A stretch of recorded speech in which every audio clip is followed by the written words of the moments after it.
നാമത്തെ കീർത്തിച്ചിടാം, യഹോവയ്ക്ക് പുതിയൊരു പാട്ടു പാടാം. അത്യുന്നത നാമത്തെ കീർത്തിച്ചിടാം, ഗംഭീര സ്വരമുള്ള കിന്നരങ്ങൾ കൊണ്ടും വിലയിന്നാദം കൊണ്ടും അത്യുന്നതനെ സ്തുതിക്കാം. അവൻ നല്ലവനല്ലോ, സ്തുതിയെന്നും ഉള്ളത്. അവൻ നല്ലവനല്ലോ, ദയയെന്നും ഉള്ളത്. അവൻ നല്ലവനല്ലോ, സ്തുതിയെന്നും ഉള്ളത്. അവൻ നല്ലവനല്ലോ, ദയയെന്നും ഉള്ളത്.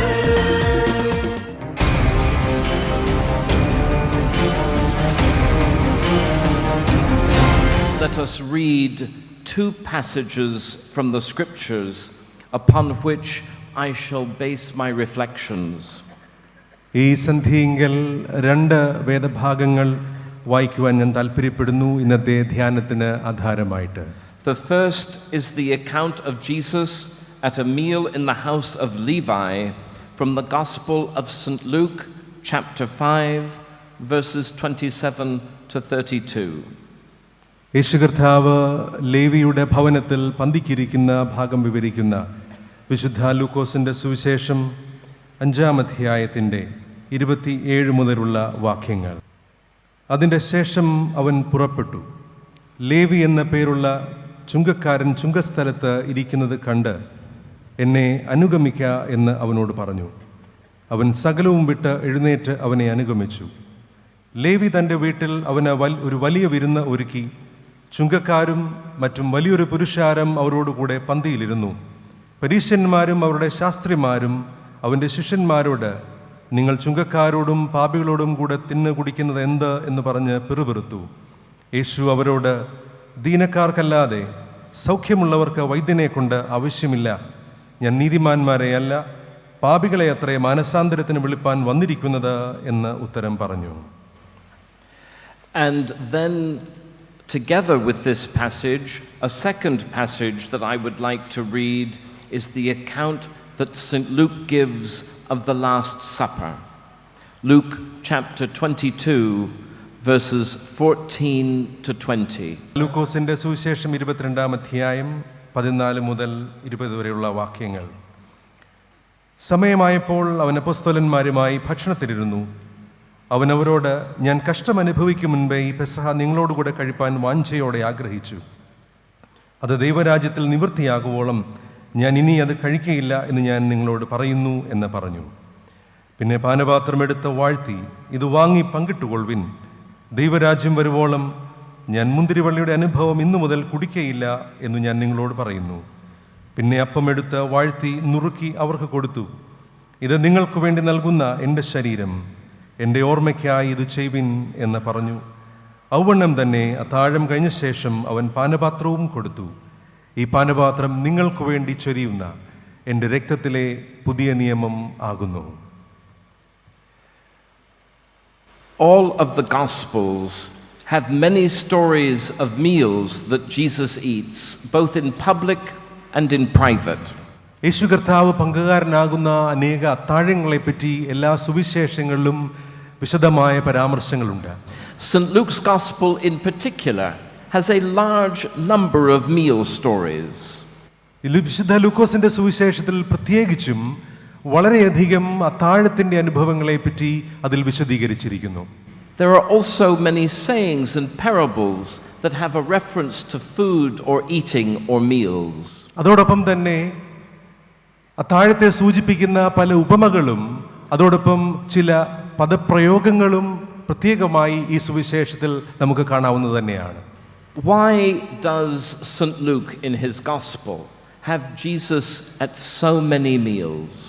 എന്തുകൊണ്ടാണ് ലൂക്കോസിന്റെ സുവിശേഷത്തിൽ യേശുവിനെ ഇത്രയധികം അത്താഴത്തിന്റെ അനുഭവങ്ങളിൽ നാം കാണുന്നത്? What are we meant to understand by this emphasis? It's obviously important to St. Luke. ലൂക്കോസിന്റെ സുവിശേഷത്തെ സംബന്ധിച്ച് ഇത് ഏറെ പ്രാധാന്യമുള്ളതാണ്. എന്താണ് ഇത്രയധികം പ്രാധാന്യം യേശുവിൻ്റെ അത്താഴത്തിൻ്റെ ചിന്തകൾക്ക്, അനുഭവങ്ങൾക്ക് ഇത് നൽകുന്നത്? We know that both in the ancient world and in our own day, the way we eat and with whom we eat says a great deal about our life in general. പുരാതന കാലത്തും നമ്മുടെ ഇക്കാലത്തുമൊക്കെയും ആധുനിക കാലത്തും ഒരേപോലെ നമ്മുടെ ഭക്ഷണ രീതികൾ, നാം ആരോടൊപ്പം ഭക്ഷിക്കുന്നു, നാം എന്ത് ഭക്ഷിക്കുന്നു എന്നത്, നാം എങ്ങനെയായിരിക്കുന്നു, നാം ആരായിരിക്കുന്നു എന്നതിൻ്റെ വ്യക്തമായ ചില സൂചനകൾ നൽകുന്നുണ്ട്.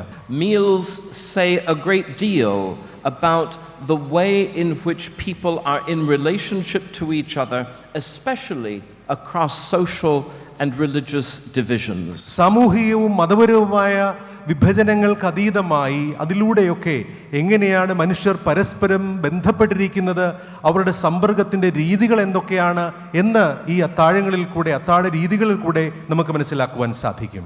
And in Jesus' day, under no circumstances did anyone ever invite to dinner an ostracized person.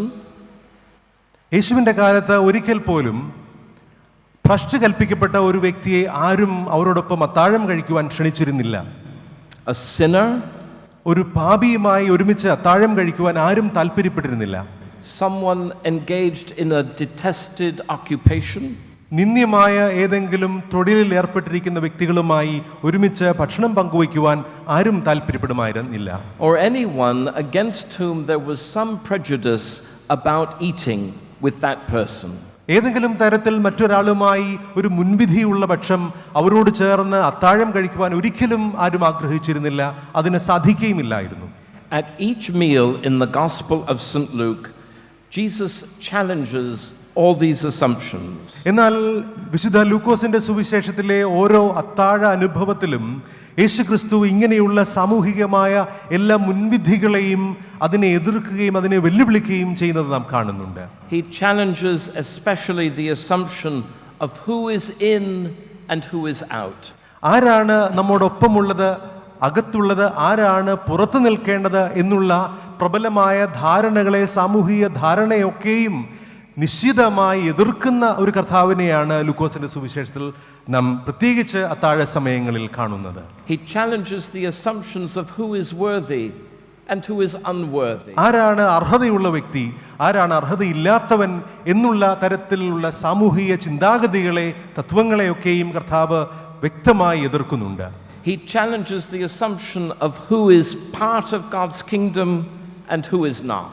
ദൈവത്തിൻ്റെ രാജ്യത്തിൻ്റെ ഭാഗം ആരാണ്, ദൈവത്തിൻ്റെ രാജ്യത്തിൽ നിന്ന് അന്യനാരാണ് എന്നുള്ള ചിന്താഗതികളെയും കർത്താവ് ശക്തമായി വെല്ലുവിളിക്കുന്നുണ്ട്. In the Gospels, Jesus eats with everyone. He makes no distinctions. സുവിശേഷങ്ങളിൽ കർത്താവ് എല്ലാവരോടും ഒരുമിച്ച് ഭക്ഷണം കഴിക്കുകയാണ്. യാതൊരു വേറുകൃത്യവും ഇതിൽ കർത്താവ് കാട്ടുന്നില്ല. He eats with rich and poor. ധനവാന്മാരോടും ദരിദ്രരോടും ഒരുപോലെ അവൻ ഭക്ഷണം കഴിക്കുന്നു. Significant and powerless. പ്രബലരോടും ശക്തിഹീനരോടും ചേർന്ന് അവൻ ഭക്ഷണമേശയിൽ പങ്കാളിയാകുന്നു. At large meals or simple meals. വിപുലമായ വിരുന്നുകളിൽ അവൻ പങ്കാളിയാണ്. അതോടൊപ്പം വളരെ ലളിതമായ ഭക്ഷണ കൂട്ടായ്മകളിലും യേശുവിൻ്റെ സാന്നിധ്യം അവിടെ തന്നെയുണ്ട്. He makes no distinction. He eats with both those with whom others would like to eat, like the leaders of the community. ഇക്കാര്യത്തിൽ യേശു ഒരു വ്യതിരിക്തതയും കാണിക്കുന്നില്ല. എല്ലാവരോടും ചേർന്ന് ഭക്ഷണം കഴിക്കുവാൻ താല്പര്യപ്പെടുന്ന ഒരുപക്ഷെ സമൂഹത്തിലെ ഉന്നത ശീർഷരായ ആളുകളോടൊപ്പം കർത്താവ് ഭക്ഷണം കഴിക്കുന്നു. And he eats with those that no one wants to eat with, like the tax collectors and the public sinners. ചുങ്കക്കാരും സമൂഹത്തിൽ പാപികളെന്ന് അറിയപ്പെടുന്നതുമായ ആളുകളോട് കൂടെ ആർക്കും ഭക്ഷണം കഴിക്കുവാൻ, ഭക്ഷണമേശയിൽ പങ്കുചേരുവാൻ താല്പര്യമില്ലായിരുന്നു. എന്നാൽ അവരോടൊപ്പവും കർത്താവ് ഭക്ഷണം കഴിക്കുവാൻ താല്പര്യപ്പെടുകയാണ്. Many things happen at the meals in which Jesus participates. യേശു കർത്താവ് പങ്കുചേരുന്ന അത്താഴ സദ്യകളിൽ ചില കാര്യങ്ങളൊക്കെ സംഭവിക്കുന്നുണ്ട്. At meals, Jesus teaches. പ്രധാനമായും അവിടെ സംഭവിക്കുന്നത് ഈ അത്താഴ സമയങ്ങളിൽ കർത്താവ് അവരെ ഉപദേശിക്കുന്നു, അവരെ പഠിപ്പിക്കുന്നു എന്നുള്ളത് തന്നെയാണ്. We think, for example, of Jesus' great teaching in the Gospel of St. John at the Last Supper, the teaching that spans 4 chapters from chapter 13 to chapter 17. വിശുദ്ധ യോഹന്നാന്റെ സുവിശേഷത്തിൽ കർത്താവിൻ്റെ അന്ത്യ അത്താഴ സമയത്തെ ഉപദേശങ്ങൾ ഏതാണ്ട് 13-ാം അധ്യായം മുതൽ 17-ാം അധ്യായം വരെ ദീർഘമായിരിക്കുകയാണ്. അത്രമാത്രം ദൈർഘ്യമേറിയ ഒരു ഉപദേശത്തിൻ്റെ സാഹചര്യമാണ് അന്ത്യ അത്താഴ സമയം. Jesus also has a long and important teaching at a meal in the 14th chapter of the Gospel of Luke. ലൂക്കോസിന്റെ സുവിശേഷം 14-ാം അധ്യായത്തിലും ഇങ്ങനെ സാമാന്യം ദീർഘമേറിയ ഒരു ഉപദേശവും പ്രഭാഷണവും കർത്താവിന്റെ അത്താഴ സമയത്ത് നാം കാണുന്നുണ്ട്. These are great examples, but at every meal in which Jesus participates, he teaches. ഒരുപക്ഷെ ഇത് സുവ്യക്തമായ ഉദാഹരണങ്ങളാകാം, എന്നാൽ കർത്താവ് പങ്കെടുക്കുന്ന എല്ലാ അത്താഴ വിരുന്നുകളിലും സദ്യകളിലും ഏതെങ്കിലും തരത്തിലുള്ള ഉപദേശത്തിന്റെ അംശങ്ങൾ നാം കാണുന്നുണ്ട്. Mostly he is teaching us about the kingdom of God. പ്രഥമമായി കർത്താവ് അത്താഴ സമയങ്ങളിൽ പഠിപ്പിക്കുന്നത് ദൈവരാജ്യത്തെ പറ്റിയാണ്. At meals, Jesus also criticizes people. എന്നാൽ ഈ അത്താഴ സമയങ്ങളിൽ കർത്താവ് മറ്റുള്ളവരെ, ജനങ്ങളെ നിശ്ചിതമായി വിമർശിക്കുകയും ചെയ്യുന്നുണ്ട്. There is the famous meal in the 11th chapter of the Gospel of St. Luke at the home of the Pharisee. ലൂക്കോസിന്റെ സുവിശേഷം 11-ാം അധ്യായത്തിൽ പ്രസിദ്ധമായ പരിചിതമായ ഒരു അത്താഴ സദ്യയെ പറ്റി വിവരണമുണ്ട്. അവിടെ ഒരു പരീശന്റെ ഭവനത്തിലാണ് കർത്താവ് അത്താഴത്തിനിരിക്കുന്നത്. Having been invited by this community leader into his home, Jesus spends the entire meal criticizing those in authority. ആ ഒരു സമൂഹത്തിൽ പ്രധാനിയായ പരീശന്റെ ഭവനത്തിലേക്ക് അത്താഴത്തിന് ക്ഷണിക്കപ്പെടുന്ന കർത്താവ് ആ ഭക്ഷണ സമയത്ത് മുഴുവൻ അവിടെയുള്ള സമൂഹത്തിന്റെ നേതാക്കന്മാരെയും അവരുടെ രീതികളെയും വളരെ നിശിതമായി വിമർശിക്കുന്നത് നാം കാണുന്നു. He criticizes them for their hypocrisy, അവരുടെ കാപട്യത്തെ കർത്താവ് വിമർശിക്കുന്നുണ്ട്. for their neglect of the true meaning of the law. ന്യായപ്രമാണത്തിന്റെ സാരത്തെ അവർ അവഗണിച്ചു കളഞ്ഞതിനെ പറ്റി കർത്താവ് അവരെ എതിർക്കുന്നുണ്ട്. He criticizes them for their sense of self-importance. അവരുടെ സ്വയ അഹന്തയെ പറ്റി കർത്താവ് അവരെ ശാസിക്കുന്നുണ്ട്. And he criticizes them for their abuse of those for whom they are responsible. അവർ ചുമതലയേറ്റിരുന്നവർ, അവർക്ക് ഉത്തരവാദിത്തമുള്ളവരോടുള്ള അവരുടെ ദുരുപയോഗത്തെ സംബന്ധിയായി കർത്താവ് വളരെ ശക്തമായി അവരെ വിമർശിക്കുന്നു. At meals, Jesus never seems to be afraid of how the company he keeps may or may not disgrace him or his message. യേശുക്രിസ്തുവിന്റെ കൂടെയുള്ള അത്താഴത്തിലെ പങ്കാളികൾ കർത്താവിനെയോ കർത്താവിന്റെ സന്ദേശത്തെയോ ഏതെങ്കിലും തരത്തിൽ അപകീർത്തിപ്പെടും എന്നതിന് കർത്താവിന് യാതൊരു തരത്തിലുള്ള പ്രയാസവുമില്ലായിരുന്നു. അതിനെപ്പറ്റി കർത്താവ് ചിന്തിച്ചതേയില്ല, വ്യാകുലപ്പെട്ടതേയില്ല. Indeed, at every meal, with whomever he is eating, Jesus is able to turn each meal into a lesson about the embrace of God's love and God's kingdom. കർത്താവ് പങ്കെടുക്കുന്ന ഓരോ അത്താഴ കൂട്ടായ്മയിലും അത് ദൈവരാജ്യത്തിലേക്ക് എല്ലാവരെയും പ്രവേശിപ്പിക്കുന്ന ദൈവരാജ്യ അനുഭവത്തിന്റെ ഒരു ചെറിയ പതിപ്പായി അതിനെ രൂപാന്തരപ്പെടുത്തുവാൻ കർത്താവിന്റെ സാന്നിധ്യത്തിന് സാധിച്ചു.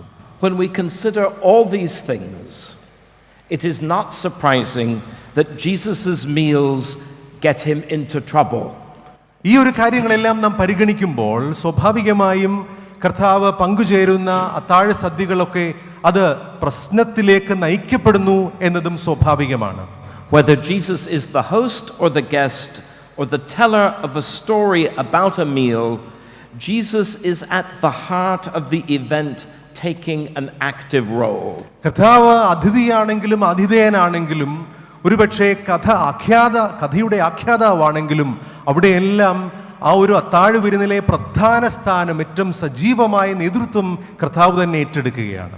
He never sits in the back. ഒരിക്കലും കർത്താവ് പിന്നിൽ മാറിക്കളയുന്നില്ല. He's never just watching. കർത്താവ് വെറുതെ ഇതെല്ലാം വീക്ഷിച്ചു കൊണ്ടിരിക്കുകയല്ല. Even when he must have been exhausted or under terrible pressure. ഒരുപക്ഷെ കർത്താവ് ഏറെ ക്ഷീണിതനാണെങ്കിലും വളരെയധികം സമ്മർദ്ദത്തിന് അടിപ്പെട്ടിരിക്കുകയാണെങ്കിലും കർത്താവ് മാറിയിരിക്കുന്നില്ല. Our first reading, our first passage of scripture this evening about the meal at Levi's house is a good example of how Jesus' participation could get him into trouble. യേശുവിന്റെ അത്താഴത്തിലെ പങ്കാളിത്തം എങ്ങനെയാണ് വലിയൊരു പ്രശ്നത്തിലേക്ക് നയിക്കുന്നതിന്റെ ഉത്തമ ഉദാഹരണമാണ് ലൂക്കോസിന്റെ സുവിശേഷത്തിൽ 5-ാം അധ്യായത്തിൽ ലേവിയുടെ ഭവനത്തിലെ അത്താഴ വിരുന്ന്. Jesus has called Levi to follow him. കർത്താവ് ലേവിയെ തന്നെ അനുഗമിക്കുവാൻ ആഹ്വാനം ചെയ്തു. Levi was a tax collector, Levi ഒരു ചുങ്കം പിരിവുകാരനാണ്. among the most hated group of his day. ആ കാലത്ത് ഏറ്റവും അധികം യഹൂദ സമൂഹത്തിൽ നിന്ദിക്കപ്പെട്ടിരുന്ന വെറുക്കപ്പെട്ടിരുന്ന ഒരു കൂട്ടമാണ് ഈ നികുതി പിരിവുകാർ. Tax collectors were regarded as betrayers. തങ്ങളുടെ രാജ്യത്തെ തന്നെ ഒറ്റുകൊടുത്തവരെന്ന രീതിയിലാണ് യഹൂദന്മാർ ഈ ചുങ്കം പിരിവുകാരെ റോമാ സാമ്രാജ്യത്തിനു വേണ്ടി നികുതി പിരിച്ചവരെ കണ്ടിരുന്നത്. They were willing to act as the agents in service of the foreign Roman Empire. തങ്ങളെ അധിനിവേശം നടത്തിക്കൊണ്ടിരുന്ന വൈദേശികമായ റോമാ സാമ്രാജ്യത്തിന്റെ നികുതി പിരിവുകാരായിരുന്നു അവർ. They extracted, often by force and intimidation, taxes from their fellow citizens. അവരുടെ സഹപൗരന്മാരിൽ നിന്ന് ശക്തിയൊക്കെ ഉപയോഗിച്ച് അവരിൽ നിന്ന് റോമാ സാമ്രാജ്യത്തിനു വേണ്ടി ഇവർ നികുതി പിഴിഞ്ഞെടുത്തുകൊണ്ടിരുന്നു. And they took a profit for themselves. അവർക്ക് വേണ്ടി തന്നെ അവരുടെ പണശീല മടിശീല അത് വർദ്ധിപ്പിക്കുവാനും അവർ അതിൽ നിന്ന് മറ്റുള്ളവരിൽ നിന്ന് അവർ അന്യായമായി പിടിച്ചു വാങ്ങിയിരുന്നു. It is interesting that Levi is clearly moved by the experience of meeting Jesus and being called by him. യേശുക്രിസ്തുവിനെ കണ്ടുമുട്ടുന്നതിലൂടെയും യേശുക്രിസ്തുവിനാൽ വിളിക്കപ്പെടുന്നതിലും ഇതാ ഈ ലേവി വളരെയധികം ഏറെ സന്തോഷിക്കുകയും അതിൽ അത്യധികം ആനന്ദിക്കുകയും ചെയ്യുന്നത് നാം കാണുകയാണ്. He follows Jesus immediately. വളരെ പെട്ടെന്ന് തന്നെ അപ്പോൾ തന്നെ ലേവി കർത്താവിനെ അനുഗമിക്കുന്നു. And then he throws a big party. അതിനുശേഷം അദ്ദേഹം ഇങ്ങനെ വലിയൊരു അത്താഴ വിരുന്ന് സംഘടിപ്പിക്കുകയാണ്. It is interesting that Levi has invited a good number of his fellow tax collectors and other disreputable people to meet Jesus. യേശുക്രിസ്തുവിനെ ഒന്ന് കണ്ട് പരിചയപ്പെടുവാൻ, യേശുക്രിസ്തുവിനോടൊപ്പം അത്താഴം കഴിക്കുവാൻ ചുങ്കം പിരിവുകാരെയും അങ്ങനെ സമൂഹത്തിൽ നിന്ദ്യമായ മറ്റു തരത്തിലുള്ള പാപികളെയും ഒക്കെ ലേവി തന്റെ അത്താഴ വിരുന്നിലേക്ക് ക്ഷണിച്ചിരുന്നു എന്നത് വളരെ അത്ഭുതകരമായ വസ്തുതയാണ്. I like to think that Levi, in his enthusiasm and excitement at being called to follow Jesus, is already being an evangelist. യേശുവിനെ അനുഗമിക്കുവാൻ വിളിക്കപ്പെട്ട ലേവി വളരെ പെട്ടെന്ന് തന്നെ ഏറെ ഈ വിളിയിൽ ആവേശഭരിതനായി തീർന്ന് അപ്പോൾ തന്നെ യേശുവിന്റെ സുവിശേഷത്തിന്റെ വലിയ ശുശ്രൂഷകനായി പ്രചാരകനായി മാറി എന്നാണ് എനിക്ക് തോന്നുന്നത്. I like to think that his experience of the encounter with our Lord is already something he wants to share with others. യേശുക്രിസ്തുവിനോടുള്ള തന്റെ ബന്ധവും ആ കണ്ടുമുട്ടലും അത് തന്റെ ജീവിതത്തിൽ വരുത്തിയ രൂപാന്തരവും അപ്പോൾ തന്നെ എല്ലാവരുമായി പങ്കുവയ്ക്കുവാൻ ലേവി വേറെ താല്പര്യപ്പെടുന്നു. So that they too may give up their former ways and follow Jesus. അങ്ങനെയെങ്കിൽ ഒരുപക്ഷെ അവരും അവരുടെ കഴിഞ്ഞ കാലത്തിന്റെ ജീവിതമൊക്കെ ഒന്ന് മാറ്റിമറിച്ച് ഈ യേശുവിനോടൊപ്പം യേശുവിനെ അനുഗമിക്കുവാൻ താല്പര്യപ്പെടുന്നു എന്ന് ലേവി ഒരുപക്ഷെ അനുമാനിക്കുകയാണ്, ആഗ്രഹിക്കുകയാണ്. In this way he is a great example to you and me as well. അത് ഈ ഒരു കാര്യത്തിൽ ലേവി നമുക്കേവർക്കും ഒരു ഉത്തമമായ ഉദാഹരണമാണ്, മാതൃകയാണ്. But at this dinner, which begins as a celebration, there is trouble. എന്നാൽ വളരെ സന്തോഷകരമായ ഉല്ലാസകരമായ ഈ ആഘോഷം ആരംഭിക്കുന്നുവെങ്കിലും അത് പ്രശ്നത്തിലാണ് അവസാനിക്കുന്നത്. The leaders of the community are horrified. അവിടെയുള്ള സമൂഹത്തിന്റെ നേതാക്കന്മാരൊക്കെ ആകെ ഞെട്ടുകയാണ്, പരിഭ്രമിക്കുകയാണ്. And here was Jesus not living by those standards. എന്നാൽ ഇതാ യേശുക്രിസ്തു അവരുടെ ആദർശങ്ങൾ അനുസരിച്ച് ജീവിക്കാതെ ഇരിക്കുന്ന ഒരു മനുഷ്യൻ. Because Jesus was eating with people who were forbidden to him by custom, if not also by religious regulation. അന്നത്തെ നാട്ടുനടപ്പനുസരിച്ചും അന്നത്തെ മതത്തിന്റെ ശാസ്ത്രങ്ങൾ അനുസരിച്ചും ഒരിക്കലും ബന്ധപ്പെട്ടുകൂടാതിരിക്കുന്ന, ഒരുമിച്ച് ഭക്ഷണം കഴിക്കാതിരിക്കുന്നവരുമായി ചേർന്ന് സമയവും ഭക്ഷണവും കൂട്ടായ്മയും ചെലവഴിക്കുന്ന കർത്താവ് അവരെ സംബന്ധിച്ച് ഒരു പ്രശ്നമുണ്ടാക്കുന്ന വ്യക്തിയാണ്. This is made explicit in the first 2 verses of chapter 15 of Luke's Gospel, which Father Matthew will read to us. ലൂക്കോസിന്റെ സുവിശേഷം 15-ാം അധ്യായത്തിലെ ആദ്യ 2 വാക്കുകൾ സമൂഹത്തിലെ നേതാക്കന്മാരുടെ, പരീശന്മാരുടെയും ശാസ്ത്രിമാരുടെയും ഈ ചിന്താഗതിയെ വ്യക്തമാക്കുന്നുണ്ട്. 15-ാം അധ്യായം 1-2 വാക്കുകൾ, ചുങ്കക്കാരും പാപികളും എല്ലാം അവന്റെ വചനം കേൾപ്പാൻ അവന്റെ അടുക്കൽ വന്നു. ഇവൻ പാപികളെ കൈക്കൊണ്ട് അവരോടുകൂടി ഭക്ഷിക്കുന്നു എന്ന് പരീശന്മാരും ശാസ്ത്രിമാരും പറഞ്ഞ് പിറുപിറുത്തു. Jesus continues to share table fellowship with a range of people throughout his ministry. യേശുക്രിസ്തു തന്റെ പരസ്യ ശുശ്രൂഷയിൽ ഉടനീളം വ്യത്യസ്തരായ, വളരെയധികം വ്യത്യസ്തരായ ആളുകളുമായി ചേർന്നാണ് ഈ ഭക്ഷണ കൂട്ടായ്മയിൽ പങ്കുചേരുന്നത്. And we see in the Gospel of St. Luke, therefore, a growing animosity against Jesus on the part of the authorities. അതുകൊണ്ട് തന്നെ സമൂഹത്തിലെ അധികാരികൾ നിരന്തരമായി കർത്താവിനെതിരെയുള്ള അവരുടെ വിദ്വേഷവും വൈരാഗ്യവും ഇക്കാരണത്താൽ വർദ്ധിച്ചു വരുന്നതും നമുക്ക് കാണുവാൻ സാധിക്കും. And this animosity grows to a fever pitch in the gospel as it proceeds to its climax. സുവിശേഷം അതിന്റെ മുൻപോട്ടുള്ള പുരോഗതിയിൽ കർത്താവിനെതിരെയുള്ള ഈ വിദ്വേഷവും വൈരാഗ്യവും വളരെ അധികമായി അത് തീവ്രമായി തീരുന്നത് നാം കാണുന്നുണ്ട്. There is no doubt that the meals that Jesus took with so many disreputable people were one of the causes of his arrest. നിശ്ചയമായി നമുക്ക് പറയാവുന്ന ഒരു കാര്യമാണ്, യേശുക്രിസ്തുവിന്റെ ഈ ഭക്ഷണമേശ പങ്കാളിത്തം പാപികളോടും ചുങ്കക്കാരോടും ആ സമൂഹത്തിൽ ഭ്രഷ്ട് കൽപ്പിച്ചിരുന്നവരോടും ചേർന്നുള്ള ഈ പങ്കാളിത്തം തന്നെയാണ് കർത്താവിനെതിരെ അനേകരെ അവിടുത്തെ അധികാരികൾ തിരിയുവാനും കർത്താവിനെ ഭീഷണിപ്പെടുത്താനും കാരണമായി തീർന്നത്. As we hear of all the different kinds of people that Jesus gathers at meals, കർത്താവ് വളരെ വ്യത്യസ്തമായ അസാധാരണതരമായ തരത്തിൽ വ്യത്യസ്തരായവരെയാണ് തൻ്റെ ഭക്ഷണമേശയിൽ പങ്കാളികളാക്കി തീർക്കുന്നത് നാം കണ്ടല്ലോ. As we hear of him eating with so many with whom he is not supposed to eat, ഒരിക്കലും യേശുക്രിസ്തു ഭക്ഷണത്തിൽ പങ്കുചേരുവാൻ ഉദ്ദേശിച്ചിട്ടില്ലാത്ത അല്ലെങ്കിൽ കർത്താവിൽ നിന്ന് പ്രതീക്ഷിക്കാത്ത തരത്തിലുള്ള ആളുകളോട് ചേർന്നാണ് കർത്താവ് ഈ ഭക്ഷണമേശ കൂട്ടായ്മയിൽ പങ്കാളിയായി തീരുന്നത്. The Lord calls all people without distinction to his great feast on his യാതൊരു mountain. വേർതിരിവില്ലാതെ യഹോവയായ ദൈവം തന്റെ പർവ്വതത്തിലെ ഈ വലിയ വിരുന്നിന് സകല ജാതികളെയും ക്ഷണിക്കുകയും അവരെ അതിൽ പങ്കുകാരാക്കുകയും ചെയ്യുന്നു. In my own country and in my own society, the taking of meals has changed. എൻ്റെ സമൂഹത്തിലും എൻ്റെ രാഷ്ട്രത്തിലും ഇന്ന് ഭക്ഷണമേശയുടെ ഭക്ഷണം പങ്കെടുക്കുന്നതിൻ്റെ രീതികളൊക്കെ മാറി മറിഞ്ഞിട്ടുണ്ട്. Eating meals is now become a highly individualized exercise for so many. അനേകരെ സംബന്ധിച്ചിടത്തോളം ഇന്ന് ഭക്ഷണം കഴിക്കുക എന്ന് പറയുന്നത് തികച്ചും വൈയക്തികമായ ഒരു അനുഭവം മാത്രമാണ്. More and more people simply eat on their own. അനേകർ കൂടുതൽ ആളുകളും ഇന്ന് അവർ തന്നെയായാണ് ഭക്ഷണം കഴിക്കുന്നത്. But there was a time not so long ago എന്നാൽ അധിക നാളുകൾക്ക് മുൻപ് അങ്ങനെ അല്ലാതിരുന്ന ഒരു കാലമുണ്ടായിരുന്നു. when even the poorest families would sit together for a meal at least on Sunday. ഞായറാഴ്ചയെങ്കിലും ഏറ്റവും സാധാരണക്കാരായ കുടുംബങ്ങളെങ്കിലും ഒരുമിച്ച് ഭക്ഷണത്തിന് പങ്കുചേരുന്ന അനുഭവങ്ങൾ ഞങ്ങളുടെ സമൂഹത്തിലും ഉണ്ടായിരുന്നു. And often every evening of the week. അല്ലെങ്കിൽ ആഴ്ചയുടെ എല്ലാ ദിവസത്തെയും സന്ധിക്കുള്ള ഭക്ഷണത്തിനെങ്കിലും എല്ലാവരും ഒന്നിച്ചു കൂടിയിരുന്നു. The Sunday meal especially was open to all, to friends, to family, even to strangers. ഞായറാഴ്ചയുള്ള ഞങ്ങളുടെ ഭക്ഷണ കൂട്ടായ്മ മിക്കവാറും തന്നെ കുടുംബാംഗങ്ങൾക്ക് മാത്രമല്ല, എല്ലാവർക്കും പങ്കുചേരാവുന്ന രീതിയിൽ ഞങ്ങളുടെ സ്നേഹിതന്മാർക്കും ഒരുപക്ഷെ ചിലപ്പോഴൊക്കെ അതിഥികൾക്കും അപരിചിതർക്കും പോലും അതിൽ പങ്കുചേരാവുന്ന രീതിയിൽ ക്രമീകരിക്കപ്പെട്ടിരുന്ന ഒരു കാലമുണ്ടായിരുന്നു. When I was a university student, I lodged in a small flat attached to a house of a family. ഒരു കുടുംബത്തിനോട് ചേർന്ന് അതിന് അനുബന്ധമായി ഒരു ചെറിയ താമസ സ്ഥലത്താണ് ഞാൻ ഒരു കലാലയ വിദ്യാർത്ഥിയായി പഠിക്കുമ്പോൾ താമസിച്ചിരുന്നത്. For most of the week I was on my own or with my fellow students.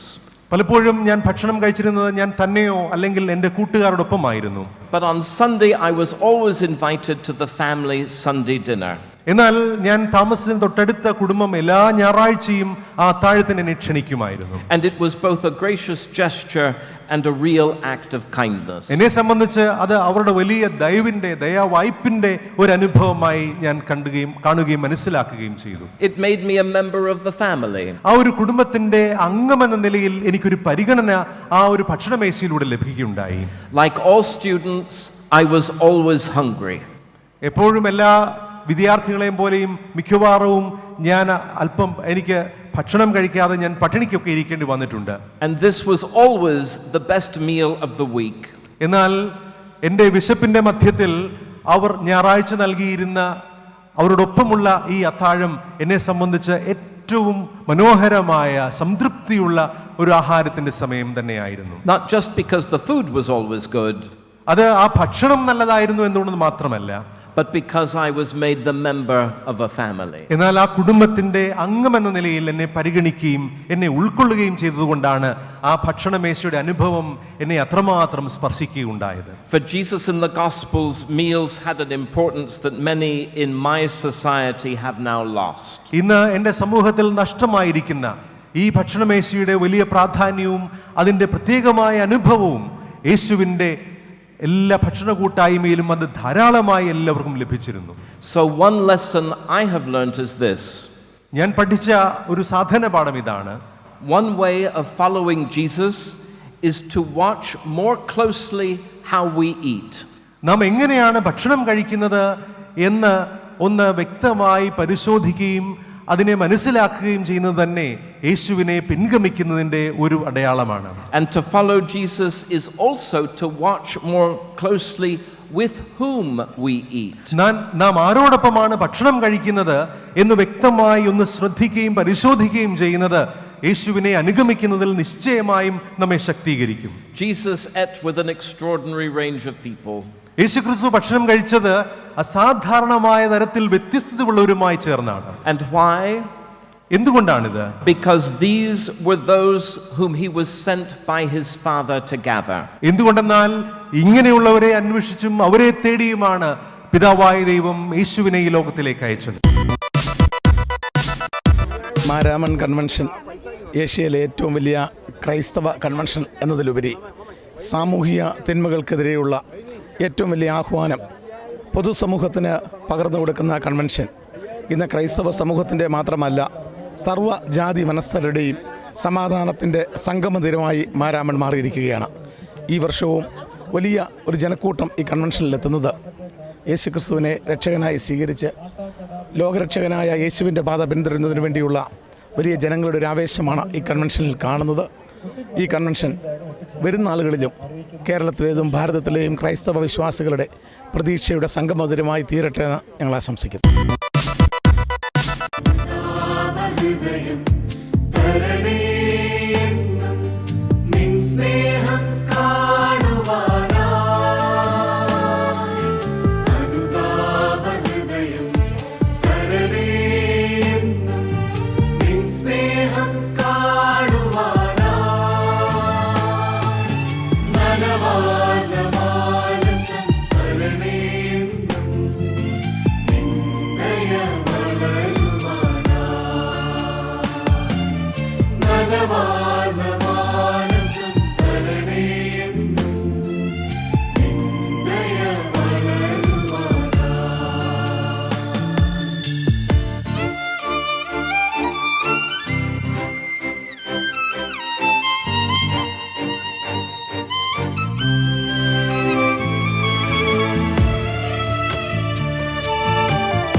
മുന്നമേ